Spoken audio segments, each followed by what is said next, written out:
Hello friends, இந்த வீடியோவில் என்ன பார்க்க போகிறோம்னா ஜனநாயகம் எப்போ ரிலீஸ் ஆகும்னா இந்த படத்தோட வழக்கு இன்றைக்கி விசாரணைக்கு வந்திருக்கு.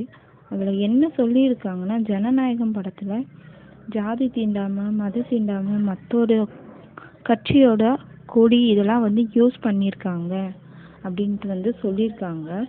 இதில் என்ன சொல்லியிருக்காங்கன்னா, தலைமை நீதிபதி இந்த வழக்கை ஃபஸ்ட்டு விசாரிச்சிருக்காங்க. அந்த விசாரணை நோட்டீஸும் கொடுத்துருக்காங்க.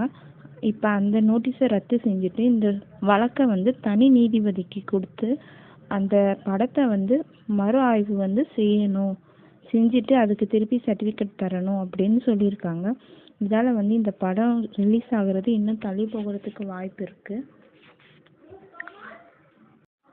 அதனால் எல்லாருமே நம்ம வெயிட் பண்ணி பார்ப்போம். கண்டிப்பாக பல தடைகளை உடைச்சி நம்மளுடைய தளபதி படம் ரிலீஸ் ஆகும்னு நானும் நம்புகிறேன். நீங்கள் வெயிட் பண்ணுங்கள், கண்டிப்பாக படம் ரிலீஸ் ஆகும். சில பேர் என்ன சொல்கிறாங்கன்னா, எலெக்ஷன் அப்போ கூட ரிலீஸ் ஆகலாம் அப்படின்ட்டு சொல்கிறாங்க. நம்ம வெயிட் பண்ணி பார்க்கலாம். எப்போ தளபதி படம் வந்தாலும் நம்ம போய் பார்க்க தான் போகிறோம். அதில் கொஞ்சம் தடுமாற்றம் நடக்குது, அதனால் வெயிட் பண்ணி பார்க்கலாம்.